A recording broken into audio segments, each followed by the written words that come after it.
What is adjusting entries? An adjusting entries are being made after an adjusted trial balance has been completed. These adjusting entries are being made because this is not normally being recorded in the daily transactions of the period, say for the month. There are financial or accounting transactions that is difficult or impractical to record in the ordinary daily transaction and can only be determined or think of after the end of the period, like depreciation expense of the existing fixed assets and the newly purchased fixed assets. This is not normally recorded during the period. Therefore, an adjusting entry has to be made at the end of the period by debiting depreciation expense and crediting accumulated depreciation. What is depreciation expense? When a fixed assets are purchased, it is not recorded as an expense, but rather recorded as an asset. But since the fixed assets are subject to wear and tear, or it decreases its value as time goes by, the value of the wear and tear has to be recognized as a depreciation expense.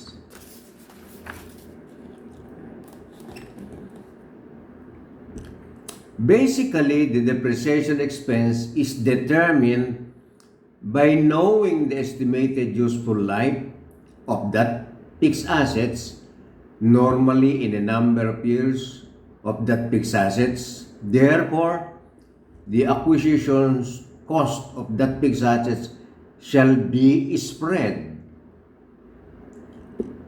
or amortized over that number of its useful life, say in number of years.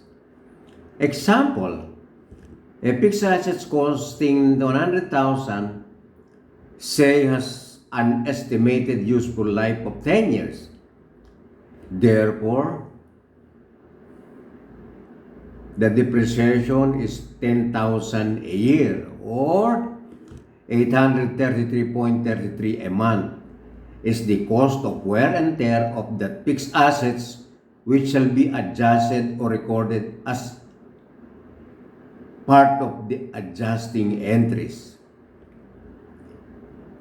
Of course, there are many types of estimating the useful life of a fixed assets. The next item that to be adjusted is the accrued expenses. These are expenses like salaries that are being paid, say, 5 days before the end of the month. Hence, the recorded salaries expense is good only for 25 days. Therefore, the services rendered by the employee from 26 to the end of the month has to be recognized as an expense. Hence, an adjusting entry is needed by debiting salaries and wages and crediting salaries payable or accrued salaries. Of course, the amount of accrued salaries is computed by dividing the 1 month salary by 30 days multiplied by 5 days. The same is true with the telephone, light and water, where the billing of the provider is not made or is not given at the end of the period, just like the salaries or the billing of the salaries, or the billing of the service provider is not available at the end of the month. Hence, an adjusting entry is to be made by debiting telephone or light and water and crediting accrued expenses or any appropriate account. Number 4, item, provision for possible or estimated bad debts needs to be recorded or recognized as an expense. This bad debts does not automatically comes along in the ordinary daily transactions. Hence, an adjusting accounting entry for bad debts expense must be recorded. Crediting allowance for bad debts or reserve for bad debts. The amount of bad debts expense would be dependent upon the policy of the company as to how much they want to record as an estimated bad debts every month or every year, either a certain percent of sales, etc., etc. Number 5, prepaid expenses. There are expenses paid, but the expense is applicable to subsequent period, say for 6 months or for the next 12 months, like insurance or rent, etc., etc. It may be debited to prepaid account depending on the rule of the accounting department. So it may be debited to prepaid account upon payment or may be debited to expense account at the time of payment. Therefore, in the unadjusted trial balance, you may find a prepaid expense account or an expense account. An adjusting entry should be made to reflect the actual expenses for a given month or given period. Example, an insurance premium was paid 12,000 for 12 months and was debited to prepaid account. The insurance expense for 1 month of 1,200, 12,000 divided 12 months is 1,200 a month.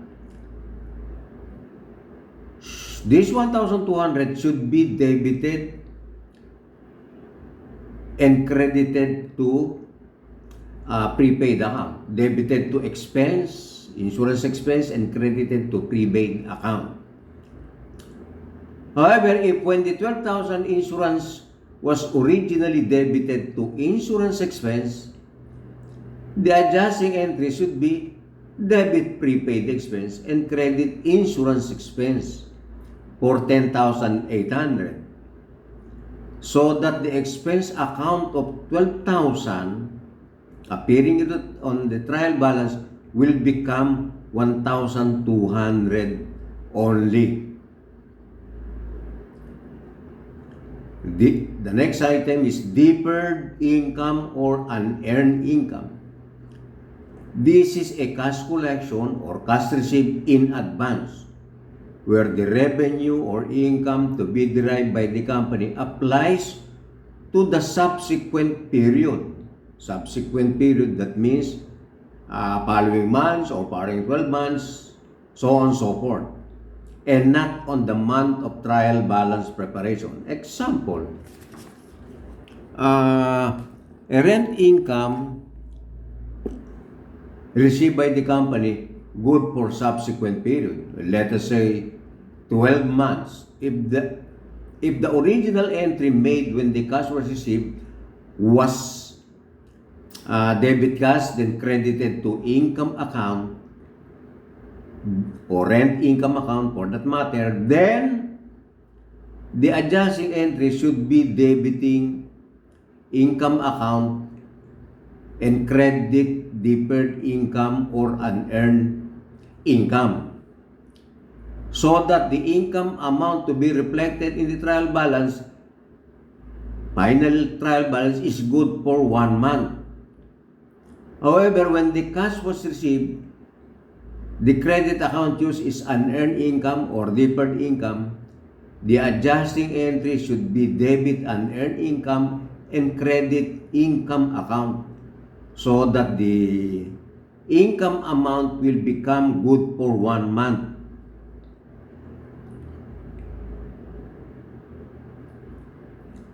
The next item is accrued revenue or accrued income. There are income that the company may have already earned, but the collection can only be made on the subsequent or future period. Hence, that revenue should be recorded in the books. A typical example is when the company is extending loan or dealing with sales on credit, there is an interest that the company will charge the borrower or the customer. The interest computed on a monthly basis, but the payment of the interest and principal will be on the subsequent period. But since the company is already entitled to the interest income, an adjusting entry to record the interest income accruing to the current month must be recorded and to be debited to interest income receivable.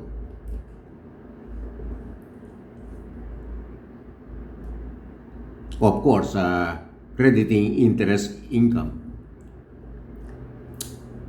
The next item is the inventory amount at the end of the period must be set up or recorded. Of course, you know that there are two methods in setting up or establishing the inventory at the end: the periodic method and the perpetual method. If you look at an adjusted trial balance, there is no cost of sales sometimes. Therefore, the company is adopting the periodic method of inventory. There is no cost of sales because the company is not recording the cost of sales every time a sales is made, and no credit entry on inventory account every time a sales is made. Therefore, no cost of sales is recorded and no inventory debit and credit is made even if there is a purchases of inventory. There will be only an entry after determining the actual count of the inventory at the end of the period. If you saw that there is cost of sales in the trial balance, then it is adopting the perpetual inventory method. If the method is periodic, an adjusting entry should be made to set up or record the ending inventory on the basis of actual count of the inventory quantity, and multiply the unit cost to determine the amount of inventory. After having established the amount of that ending inventory based on physical count, an entry to be made is debit inventory and credit cost of sales. The explanation is to record the ending inventory based on actual count.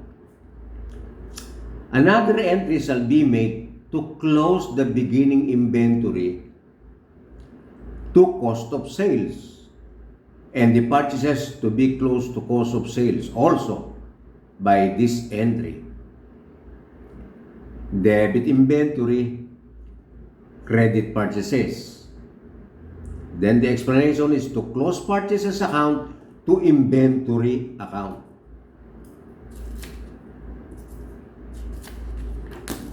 Then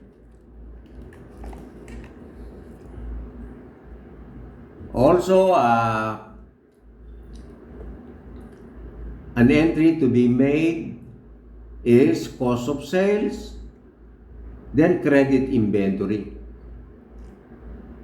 This entry is for the closing of beginning inventory and charge to cost of sales. To close the beginning inventory and the inventory purchase during the month, In short, the available for sale during the period, of course, the available sale for the period is the beginning inventory plus the purchases during the period.